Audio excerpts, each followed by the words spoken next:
Phil Kaplan is not here because he's either sick with excitement for the rivals round clash between Leeds and Huddersfield, those traditional big rivals of rugby league, or he's dipped below our standards off the field. One of those is true. I'm not sure which. So John Davidson of By the Balls, of The Eye, of Patreon fame is here. John, how are you? I'm very well, Rich. I'm very well. How are you? Have you recovered from Sunday's disappointing afternoon? Well, apparently they were they lacked desire and were lazy in places, according to the TV. So, which surprised me as a viewer, but never mind. What can you do? I mean, and that was Wigan with Zach Hardaker, who, as we find out this afternoon, has indeed. And this is the problem with the statement from. Well, it's not a statement from Wigan; it's a quote from Matty Pete there, quote saying he's dipped below our standards off the field, which doesn't really say much. And the fact that he's back in contention next week says whatever he's done can't be that serious. But because of his history, a vague statement leads everyone to go online and make up things, which is a bit of a shame for him. But interesting to see Wigan have come out and said this. Yeah, I have no insight on what he may have done. Obviously, he's got a very extensive rap sheet, so he's fallen below Wigan's standards off the field, but presumably he's done that previously. But they've given him another chance, and it looks like, you would presume it's nothing too serious because he's only missing one game. But, they've obviously got a lot of good players in the back line there, Wigan, particularly the two fullbacks. So they want to find a place to play them as well. So, going to be an interesting game against St Helens. Yeah, Field was quite good against Wakefield on the weekend, wasn't he? And Bevan French isn't too bad either, as you say. No, they're both not bad players. I mean, I think, I thought Wakefield played quite well, for the majority of the game. They probably just, Wigan's defence was immense. They probably just lacked a little bit of polish in breaking them down in that second half. But, yeah, when you've got Bevan French and Jai Field who can pop up on either side of the field and just with that speed to beat a defender, to break a tackle, it's very exciting and it's very hard to defend against. Wigan, a real attacking threat. Having both those players in your starting 13 is I'm sure a luxury most teams would like to have. Yeah, not bad. We'll look ahead to the excitement of rivals round, get it right, later.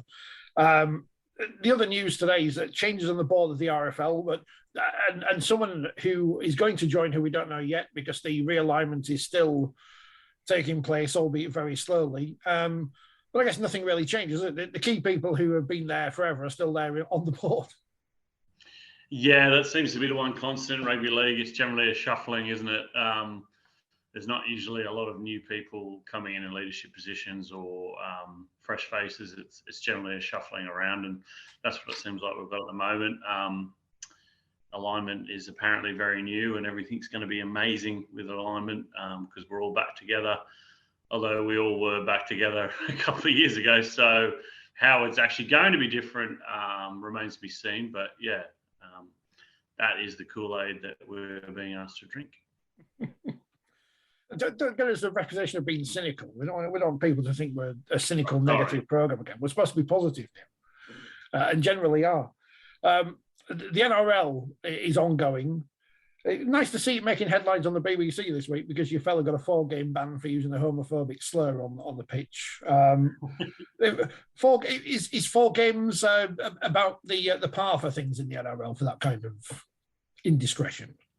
Yeah, I saw a tweet about that. I mean, I think it's a difficult one, isn't it? I mean, how do you gauge how bad it is? Is it worse than a racial slur? Is it worse than elbowing someone in the face off the ball? Is it worse than the old finger in the date? Is it worse than the family jewels squeeze? I don't know the answer, but I think 4 games is probably a fair ban. I think it does send a message, that's not appropriate, and hopefully we won't see it again. But rugby league generally continues to enthrall and excite, doesn't it, on and off the field. And more headlines been made off the field in Australia. The NRL season so far, how's it gone down there? Has it been a massively successful start to 2022? Yeah, I think it's five rounds in, should I say? And I think at least the first 4 rounds, everyone's been very happy with the product. It's been exciting. There's been a lot of close games. There's been some unpredictable results, and the standard's been very good. I think there's been some murmurs in the last fortnight or two about potential rule changes and the return of wrestling, but I think the vast majority of people are very happy with the product, and I think it's been very, what I've seen, I've not seen probably as much as I would have liked. It's been very entertaining. There's been some fantastic games, and it's been very good. All concerned ahead of the World Cup that in Australia they're playing the ball correctly and we're not over here. And by the time we get round to the World Cup in the autumn, we're going to be pinged for it in every game. And the Australians, because they don't need any advantage anyway, they're just going to storm to victory because of that. Yeah, well, I think when you look at it, it's not just the Australians obviously who are playing in the RL. It's the New Zealand team. It's the vast majority of the Tongan team. It's the vast majority of the Samoan team. I'd say it's the vast majority of the PNG team, and Lebanon, Greece. I think I think we saw at the last World Cup when you saw big scores being dished out by Tonga and Fiji, even Papua New Guinea were much improved. And I think that gap in competition is there. I don't think it can really be argued against. So. The play the ball is one. It is strange how in Super League it's just sort of this sort of rolled concept. I don't understand it personally, and it's nice we see something enforced. We don't want more penalties and more rules, but it seems like it's a rule that we have that just isn't enforced. Well, we'll get a referee on and ask them about what's going to be enforced and not for the rest of the season, because obviously everything's changed after the start with the complete ban on anyone having any contact with the head whatsoever, which seems to have eased off in the last few years. And then the AFL disciplinary email has got shorter and shorter because there's less cases for them to deal with. But the main thing that's struck me this season is nothing's happening in the women's game. There's been no foul play in the women's game so far this season, according to disciplinary. I've seen 3 yellow cards, but no further disciplinary action. But Hakim Maludi, 8 games for his actions against Batley, which is already or still being investigated for what apparently has gone on between the two teams as well. And we just come off a debate about how Luke Gale shouldn't have got 5 games because he's famous, and here's Hakim Maludi getting 8 games in the championship for, and I haven't seen both, so I can't say they're similar, but a similar graded incident to Luke Gale. Yeah, well, it still hasn't. I mean, I haven't seen any highlights, but what were his actions, Maludi? What contrary behaviour? What? Is he again picking up an opponent who's injured? So again, without it's obviously different degrees of the thing, but he gets 8 games, Luke Gale gets 5. And I'm not saying that he shouldn't get less or more or whatever, but after we just had a debate about people not getting long bans, here's another long ban to come in, which is interesting. Yeah, I think the pull back from the crackdown is interesting too, because it seems to have been, coaches voicing their displeasure, clubs, players, a lot of fans, and they've obviously pulled on the brakes now. There's still the lawsuit going on. There's still the worry about finding a new insurance partner. There's still the sort of danger of concussions and brain trauma. So yeah. I don't think we've seen the last of that personally, but it is interesting. I've watched a few games since it's been pulled back, and there's probably been a few yellow cards that would have been dished out a week earlier that haven't been. So it's hard to know what is and isn't foul play to some degree at the moment. And no one can complain then that they're not being given as yellow cards as they would have been, because people didn't want them to be given as yellow cards in the first place, which is where we are. That's exactly right. Yeah, I mean, rugby union's proposing 20-minute red cards now, so it just seems things have gone a little bit crazy.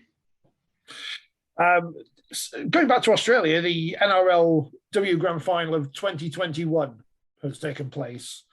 Not won by Brisbane for the first time. Sydney Roosters picking up the trophy in front of nearly 8,000 fans. And it seems that the women's game in terms of TV viewing figures in Australia is doing well as well. So things pointing in the right direction. for the whole game in Australia. Yeah, I think the women's game has been. I've certainly noticed the coverage, the media coverage of it, has increased a lot. There's a lot. Fox NRL, the broadcast partner, the Sky equivalent, is really, is broadcasting the games. It's really pushing it on its magazine shows. The likes of Triple M are pushing it as well. So, excuse me, it's really going in the right direction. I think the crowds have been growing. The TV figures have been good. And obviously, a few weeks back, they announced new teams to come in and an increase in salaries for players. So it really is moving in the right direction, which is fantastic to see. And I think obviously the Women's World Cup at the end of the year is going to be another step in the right direction. 502 at York on Sunday. Obviously, York think I'm against them because I tipped Leeds and Saints to win everything. But they beat Alton 92-2, as they should have done. Leeds 40-0 over Warrington. Yeah. Saints 24-0 over Huddersfield. Featherstone beat Wigan 12-10 in a very close game on the hourly gap, which hopefully people enjoyed. The semi-finals of the Women's Cup, York versus Leeds, which should be a belter, and St Helens versus Featherstone, which will also be interesting for other reasons as well. Big fan, though, of Alton taking a kick when 18-0 down. More teams should do that. So you don't want to be nil, do you? No, well done, the Raidettes. And those semi-finals are next week on the BBC Red Button or on the iPlayer or whatever.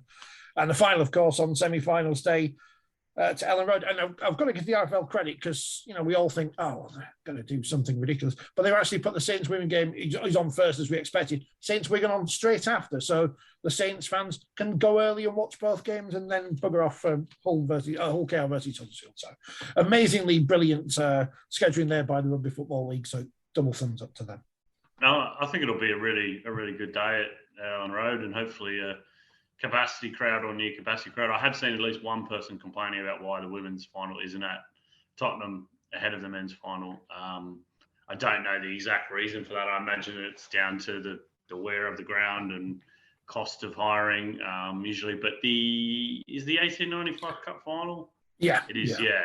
So that's obviously It's right. We all know why the 1895 Cup exists. Everyone seems to want to deny the reason the 1895 Cup exists is to sell tickets to two more bunch of fans to get into a Wembley or this year's Spurs. I don't know why people get upset about that, but it is what it is. And Sheffield, congratulations to them beating Whitehaven 40 points to 6 at Featherstone on Saturday afternoon in front of 150 people. So, more people went to watch York women on Sunday. And that's no knock on Sheffield, because obviously they're playing in Featherstone, but it's the 1895 Cup. It gives an opportunity for two more teams to play in a big venue, and it's going to be an interesting semi-final lineup with the way things have fallen. Obviously, we spoke about Wigan and Wakefield earlier, but St Helens beating Catalans 36-20 on Saturday afternoon. Great performance from St Helens, as I guess you expect week in, week out now from Christian Wolfsmen, unless they're playing Toulouse.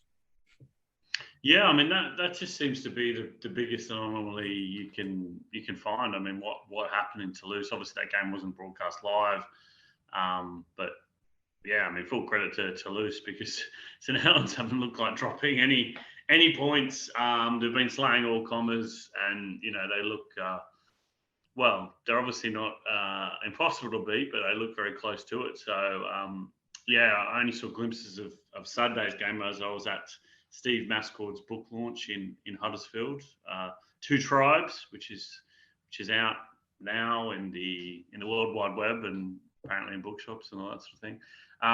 But yeah, a fantastic performance. They just seem to, both with the ball and defence, just to be a cut above. It's great to watch, Johnny Lomax and Lewis Dodd do their thing, and Jack Wellsby chime into the line, and also defensively, just their line speed and how they batter teams when they have the ball. So it's going to be a huge ask for Wigan back-to-back in the next 2 weeks. Matthew, 2.5 weeks. Yeah, 7th of May. I'll put it on my calendar. Yeah, so a couple of weeks. It's all confusing at this time of year with the excitement of the rivals round, and then there's another set of fixtures on Monday, which I thought we got rid of, and then we've had to bring them back because we've got the World Cup to fit in, haven't we? So yeah, Forgot all about. Oh, Wakefield play Wigan again. Oh, wonderful. Was it Matty Leeds? He's off to the NRL. Is he off to Gold Coast Titans then?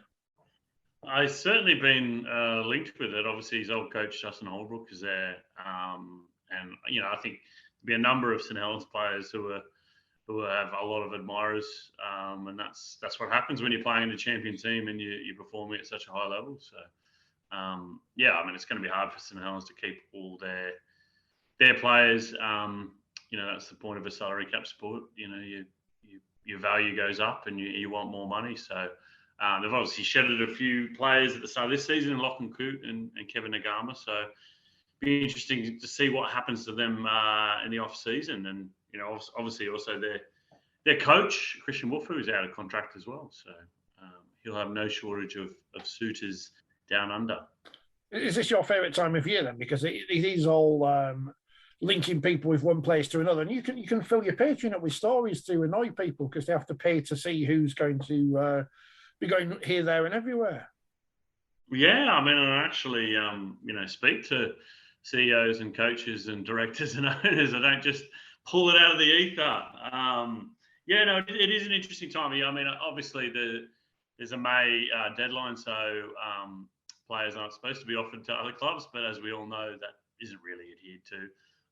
There's a lot of speculation that certain players have already signed deals, 3-year deals, going to certain clubs. So, there's a lot of movement that's happening and will be happening. Obviously, a lot of players coming off contract, and clubs want to get their houses in order and get the pick of the market. So, it is a really interesting time, both in Super League and in the NRL.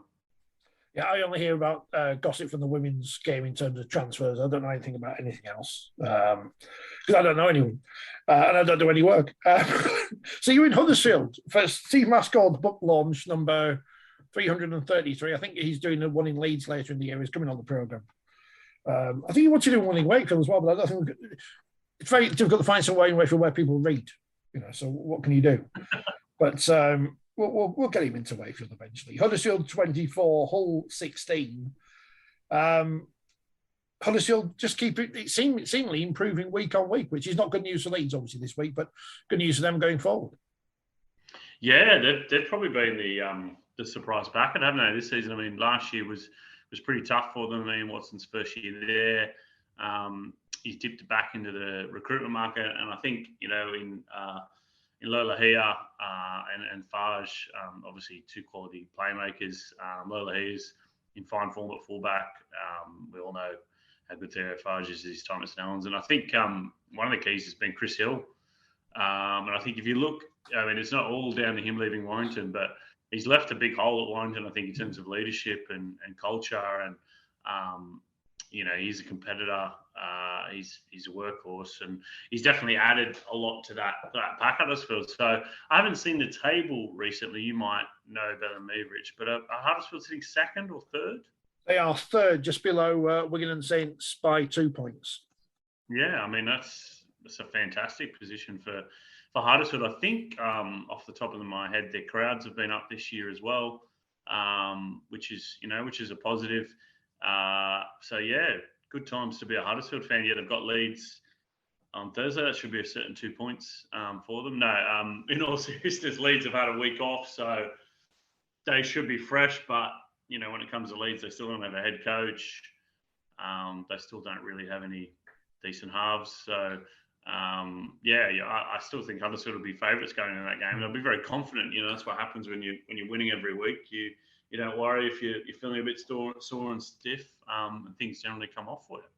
I know we bemoaned the crowds in the Challenge Cup, but Huddersfield and Hull had 3,637. Wakefield, Wigan had 3,756. And for all pay crowds, that's not too bad, not far behind where Wakefield were the last couple of weeks against Toulouse and Salford in Super League, when obviously there's a number of season ticket holders involved. And Huddersfield don't get much more than that regularly. So, yes, they don't look great in terms of bare numbers, but they're not bad compared to where they've been. And as you say, Super League crowds are up this year, which is surprising because everyone says, no one's going to go watch a game anymore. So those seem to be fairly positive numbers from the weekend.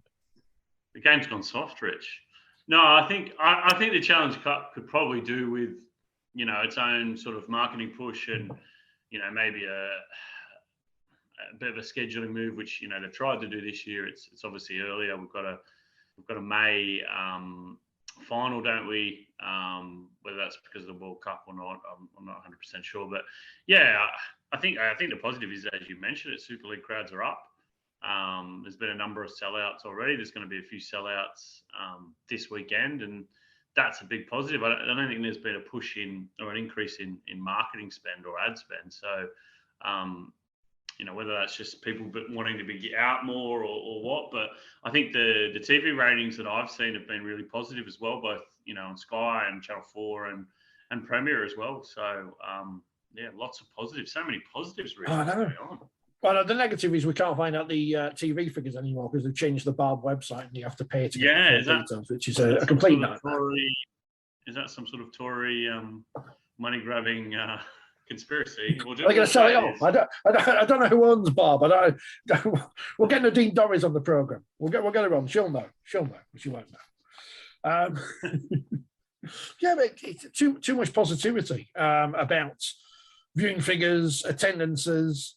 Hull KR beat Casford 34-10. Doesn't sound like it was a great performance on the Tigers, but Hull KR continue to improve again. They started slowish, but have had their injury issues, haven't they? So going to try some Elliot Minchella, who, as we said before, I always use him as the example of, you see players who get away with things time and time again. Minchella had one incident at Leeds and was binned out of things and has slowly worked his way back up, and credit to him for that. And Hull KR now with a very good chance of making Wembley, working Spurs, I should say, in taking on Huddersfield. It's to draw Huddersfield and Hull KR would have wanted, because no one wants to play Saints or Wigan in the semi-final. No, that's exactly it. I think they'll be both relishing the chance to get to Wembley. I mean, Hull KR, was it 2015 or 2014? 15, I think, yeah. Yeah, I mean, that couldn't have gone any worse for them. So I think they'd, if they can get to Tottenham, they'd be very confident about their chances. A very different team. Disappointing about Micah Lewis being injured, but yeah, they're really hitting their straps at the moment. And you are right about Elliot Minchella. I mean, there's quite a fair ex-Leeds contingent there, isn't there? With Ryan Hall and Danny Maguire, Tony Smith, lots of other people who I can't remember. Matt Parcell. Yes. You mentioned Zach Hardacre at the top, and Minchella's career's gone different, but he's a very good player. Obviously, had that unfortunate ACL tear, but great to see him back and ripping in. I think there was some sort of story or some talk about a contract nearing his contract. You'd think they'd be pretty keen to snap him up, because he's been great for Hull KR. And Tony Smith potentially signing an extension as well, which he seems to be lukewarm on Leeds anyway. Not that he would have said, "Oh yeah, definitely want the Leeds job," but he's not been putting himself out there, at least. No, there's been a lot of speculation about Tony and Hull KR and Leeds, and whether they offered him an 18-month contract and he wanted 3 years, and it doesn't seem to be going to Leeds. That's as far as I can tell. What he told me. But yeah, the fact that he hasn't signed a new contract at Hull KR, you would think is a little odd, but he does seem to be very happy there. Although there's different rumours about things going on at the club. But look, he's done a fantastic job. Getting into the semi-finals, the way they're playing, they're very great. They're entertaining to watch, and there's also a real young group of English players coming through as well. So yeah, you would like to think that they'd lock him down for at least another year, if not longer. Barrow bounced back in the Championship, beating Bradford by a Jared Samet drop goal, returning to his former club and all that kind of jazz. I am enjoying it at the minute. Everyone going out on loan from here, there, and everywhere, despite the fact we got this reserve system in place. That seems to be working well. Some of those were involved at Cornwall's inaugural game, some would say, or first match at home. What does inaugural mean, Rich? I'm from Wakefield, man. Barely got a GCSE in English.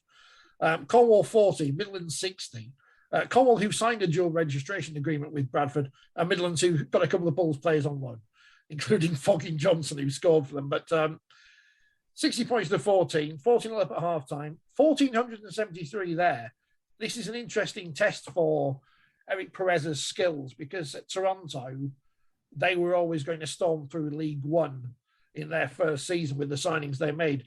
This is a completely different situation in a completely different sports market and all those things. But as a first attendance goes, that's signs of positivity there. It is, yeah. That's a great attendance, particularly for, as you said, the first of the home game. And it's League One, which is a league that doesn't get a lot of coverage, a lot of publicity. But I think, is that 60 points conceded back to back? I mean, I think the West Wales game, considering how West Wales are going, that's probably going to be their best chance, or maybe their only chance for a win. Because obviously with Cornwall, I think a number of their players had never played rugby league before the season started, which can't be a great can't be a great thing. But look, fair play to them for pulling that crowd, and hopefully, results, disregarding the results, which I think it's going to be a long haul for them. If they can pull those sort of crowds and build an audience, that's very important. There are teams in the Women's Super League who've got players who've never played rugby league this year, so Cornwall following that method. But good signs for them, and they played Doncaster this week away from home. Doncaster having lost to Swinton 64-22, so big win for Swinton. Big win for North Wales, 54-6 over London Scholars. Again, this division is very much almost two separate leagues again. Oldham 100, West Wales 4, and Rochdale 44, Hunslet 20, in a much more tighter match, as you would expect, between two teams who will be challenging at the top end of the table come the end of the season. West Wales, obviously, it's almost a shame for North Wales that West Wales exists, in the sense that they get lumped in with Wales is rubbish, we may as well give up, even though the fact that North Wales are, unbeaten so far this season, playing well, according to the scorelines. But because West Wales exist and are back to where they were a couple of years ago, everything's lumped into one big bin marked Wales, unfortunately, for the Crusaders. Yeah, I mean, North Wales seem to be powering ahead, doing quite well. West Wales, I don't really know what goes on there, but they seem to go through coaches, players. There seems to be a lot of uncertainty. Obviously, it's going to be hard to attract players, but they tried last year with the kind of the marquee element with Gavin Henson and Rangi Chase, and that didn't work. So, yeah, you've got a feel for them copying those kind of hidings. Did score a try, though. Martin Ridgey had 14 goals out of 18. Well done to him. And he scored a try. Well done to Oldham for their first win of the season, albeit, perhaps somewhat hollow. We're West Wales this week. They're not playing, so that's good for them. It's rivals round. Just jumping ahead before you go to rivals round, Rich, where are Bradford sitting on the table at the moment after that defeat? The Bulls are just inside the playoff zone by 2 points on points difference above Newcastle Thunder.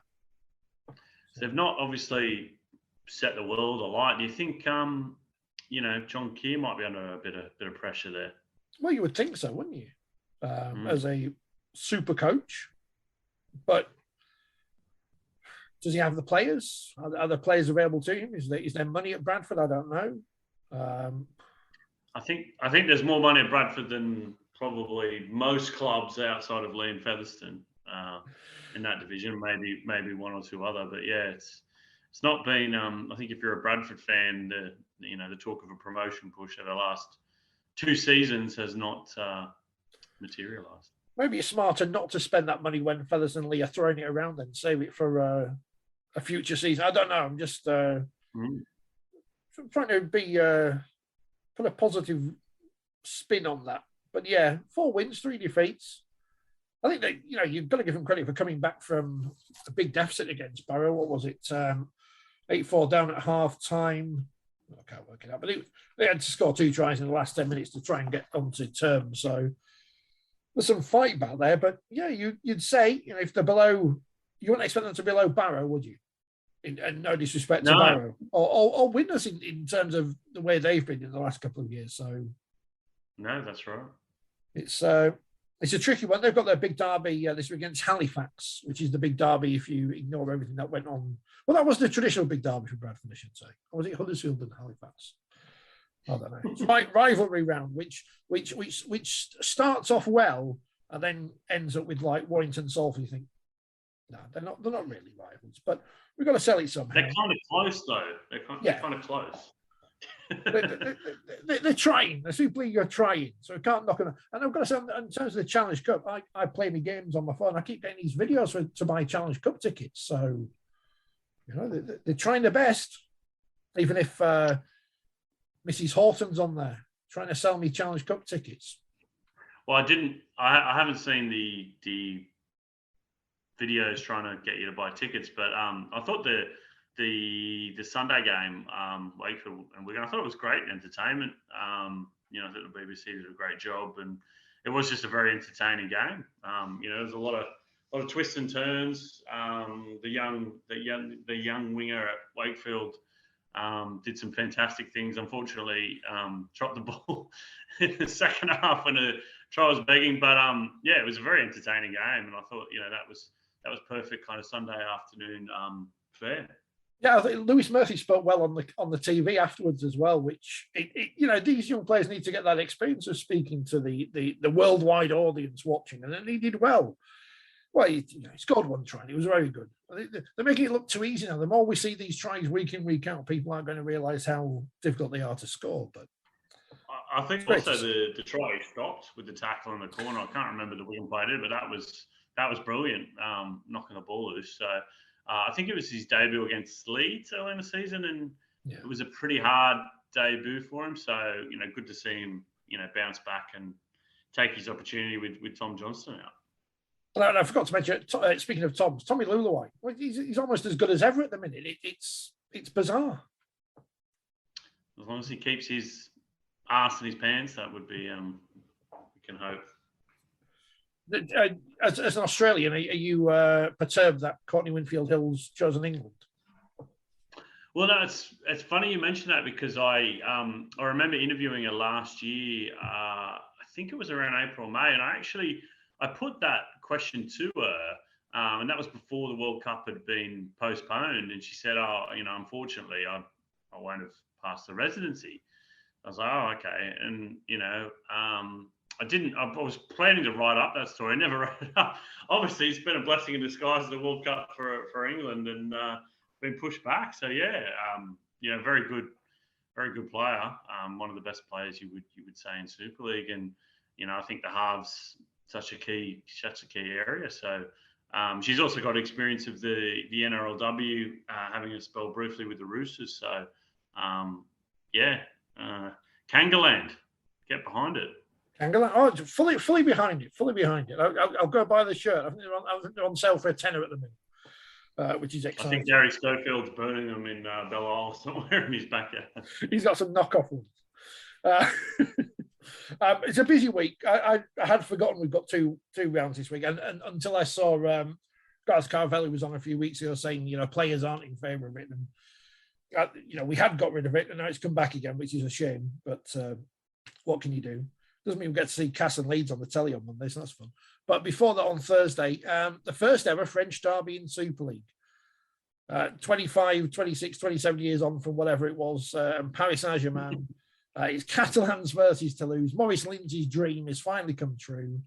It should be a fascinating game, and hopefully a great atmosphere coming across on the TV, as well as we know we get for a Catalans home game. Yeah, you know, I like to think they can build that rivalry over the next few years, but I don't think Toulouse will be. I mean, it's not a fait accompli, but I don't think they'll be getting in. They'll be in Super League next year, but great to see. You know, and obviously Sam Tompkins being out, maybe that gives Toulouse a bit more of a chance. They did the unthinkable against St Helens, so who knows? They could pull off. You know, it'd be a huge upset. I'm sure the emotions will be running high in the true Gallic manner. So if Toulouse win then and Leeds lose to Huddersfield, then Leeds will be bottom. So I will be at Headingley, so we will. I'll have a first-hand look at that. Yeah, it's not been a great atmosphere at Headingley in terms of local fans this season. So be interesting to see how many people turn up on Thursday night. Hopefully, Phil's feeling better as well. Yes, because he'll be there. He'll be there. He doesn't miss a Leeds game. No, I'm far too confident that Wakefield are going to beat Wakefield. Wakefield are going to beat Castle on Thursday, which obviously hasn't happened in a billion years. But Castle got their injury. Castle got their injury problems as well at the minute, and Jordan Turner's out for the season, which obviously isn't great news for him nor his hopes of playing for Jamaica in the World Cup. But Cass just seemed to be picking up injuries here and there, and that's going to be a fascinating game on Thursday, because if Wakefield do win and make it 4 Super League wins in a row, whatever, the pressure again goes back on Lee Ranford. Yeah, it's been a funny season for Cass. They started so badly, and they obviously destroyed Leeds in the Challenge Cup, and put a big score on Toulouse, and then went down, from what I saw, at least the highlights, quite meekly defensively to Hull KR, and a lot of injuries. So yeah, I think that's going to be a tight game, and there is a fair bit of pressure on Lee Radford. I was at the opener against Salford, and I think there was people calling for him to be sacked after that loss. Game 1, read into that what you will. But I thought Wakefield, I've seen them quite a bit in the last month. Obviously, they'd won 4 in a row going into the Wigan game, and they looked, quite full of confidence. They do really play some nice stuff. Mason Leno's in good form, as is Max Jowett. So maybe a chance to finally break that Calder hoodoo. Yeah, just so I can, stick 2 fingers up at me nephew who supports Cass. I mean, he's only 8, but still, I'd still do it. He threw me PS3 controller because I beat him the other day. So, he deserves it. Warrington versus Salford. 2 teams who away for the beaten recently. And again, we talk about pressure, and ridiculously, it's on Darryl Powell as well, of course. And they need to find a win from somewhere. The Wolves, obviously knocked out of the Cup, and in no great form whatsoever at the minute. Yeah, I don't know what's gone wrong at Warrington, but yeah, I think the playing group really need to lift. The senior players, you need to take charge, because they've not really played well all season. Even round 1 against Leeds, they were very lucky to scrape that win. They didn't deserve that win. And Darryl Powell's admitted it, since they haven't played well, and things have just gone from bad to worse week after week. So, you look at that squad, I think the common gripe from a lot of Warrington fans is the pack. There's not enough, perhaps enough size, enough, different shapes of players. They've probably not replaced, I don't think they've replaced Chris Hill and someone like Ben Murdoch-Masila, the punch that he provides. But, they've still got some unbelievably good players across their 17. Darryl Clark seems a bit of a shadow of himself. The likes of George Williams and Gareth Widdop, Stephen Ratchford. So, yeah, they really, it's probably a good time to play Salford, who have lost a few players for the season in Sargentson and Greenwood, and Shane Wright's going to be out for a while. So, I think if they don't get that win, you wouldn't like to be Darryl Powell or Kyle Fitzpatrick, who's copped quite a bit from the Warrington fans. It's interesting, isn't it? Because obviously they've tried to sign at least one player from Super League at the minute. If they lose again and they want to sign the likes of a Kalepi Tanganoa, they're going to have to get the checkbook out and put a few more numbers out there to tempt any CEOs across the competition, because I guess big forwards are at a premium at the minute. Yeah, no, I don't think Wakefield are going to sell Tanganoa. He's under contract. I don't think they're, struggling to pay the bills even with the energy rises. So I don't think he's going anywhere. But yeah, I think they will be looking for a player who can come in and bring an impact. They have got a quota spot, but I think cap-wise they don't have a lot of space. But you just sort of have to wonder that, what is the culture there at Warrington? Have the players got it too good? Because they've got a fantastic stadium, a fantastic training facility. It's one of the wealthiest clubs, if not the wealthiest club in the league. They've obviously had some success. Well, they've had a lot of success in the last 10 or so years, but they've just not managed to win a grand final, even though I think they've been to 4. and they've dropped off at the business time of the year for the last couple of seasons. So they really need to sort out their issue. I think it's different issues than what they are at Leeds. I think if you're Darryl Power, you're kind of scratching your head a little bit and hoping you get a reaction from your players. The Buffalo Bills of Super League. We were accused of being anti-Warrington on the programme last week for saying that they were under pressure. So apologies, we've done it again. You're very anti-Warrington. Yeah, anti-Warrington, anti-York. It was brilliant because I just, I in one of my wild predictions said that Saints and Leeds would be the top two teams in the Women's Super League, and York would be third, and then Daylight and everyone else. And I think I had 13 members of the York squad like my tweet saying, I hope they don't read this. So go on, York. I don't dislike York. Don't like Huddersfield. Castleford's 18. Right. Oh, they're going to you now as well. No bad boys in the NRL who can come in for the spot at Warrington. Well, it's funny you mentioned that. I think there's been a lot of reports about Anthony Milford, who's escaped some charges that he had in court in Brisbane.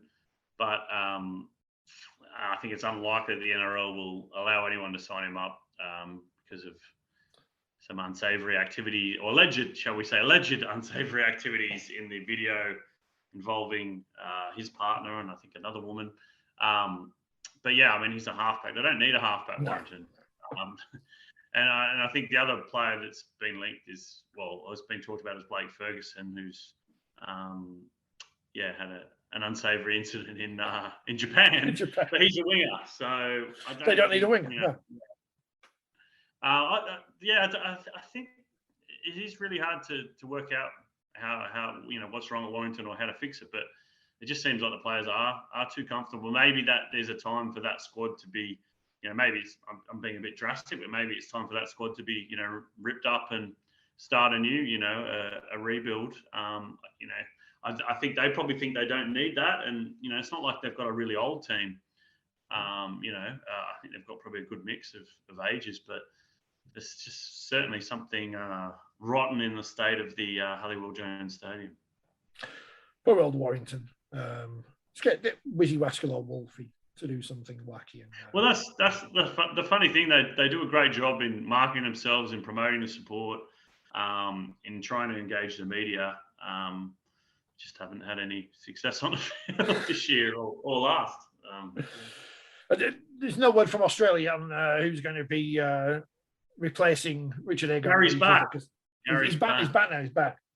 No, he had a good holiday. Went out to Manly to see his family. No,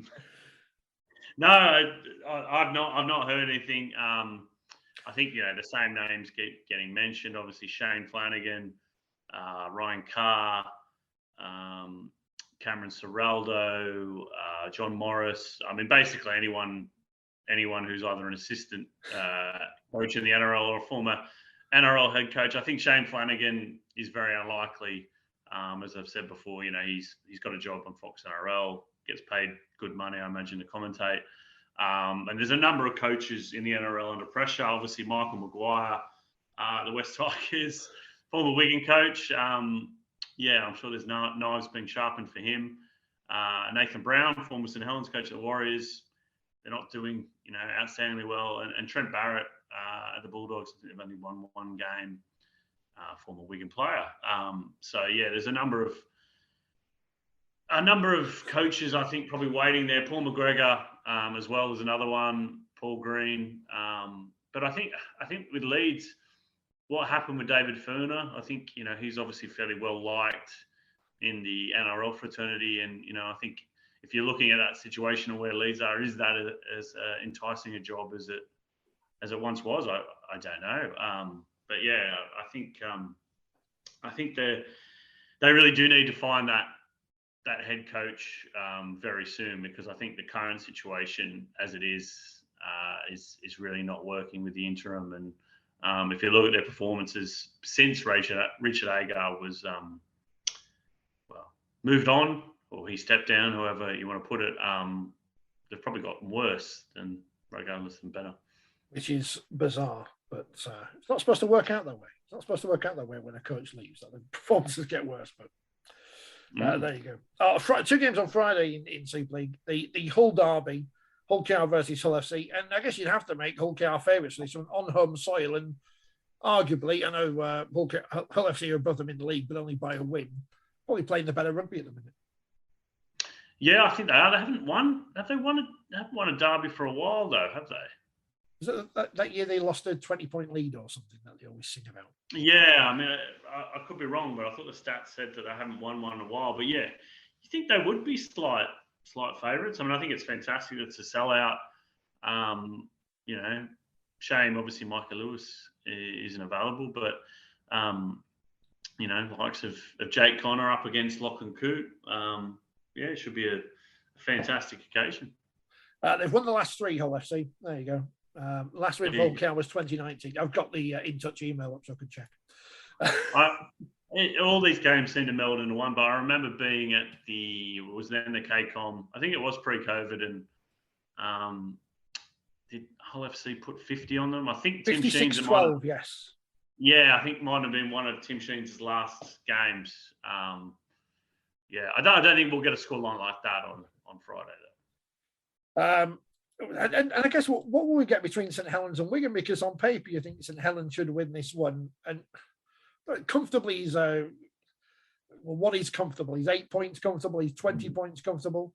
But Wigan are playing well as well, so this should be a good couple of games for hopefully a big TV audience as well as 2 sellout crowds.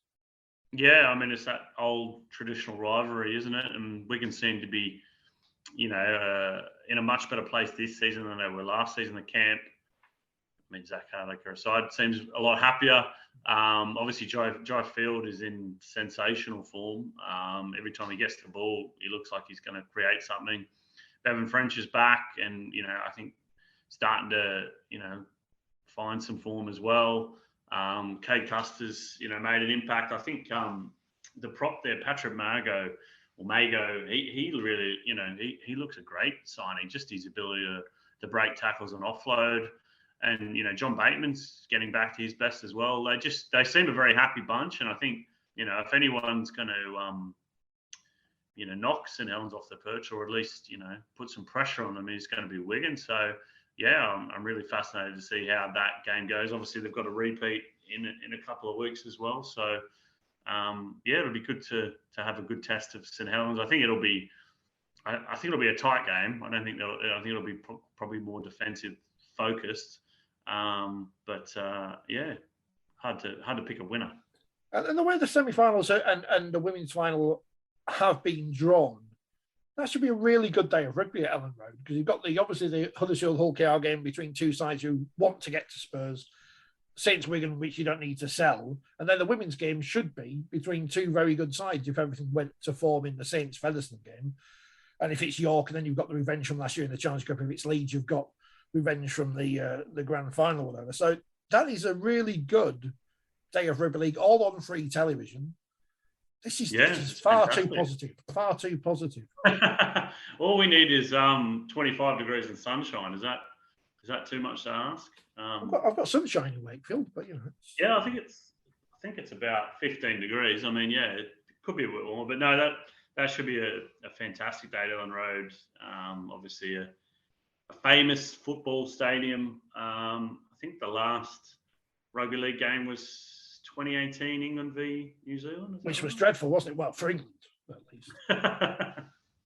It was dreadful. It was dreadful for England. They'd already won the series by then. But great that all 3 games will be on the BBC. Hopefully, good numbers. I think they're pretty evenly matched. All those games, as you said. We're not sure who will get in the women's final, but you'd be putting your money on St Helens and Leeds. Yes, just to upset the old people. John, what would you like to promote and get people to pay you money for?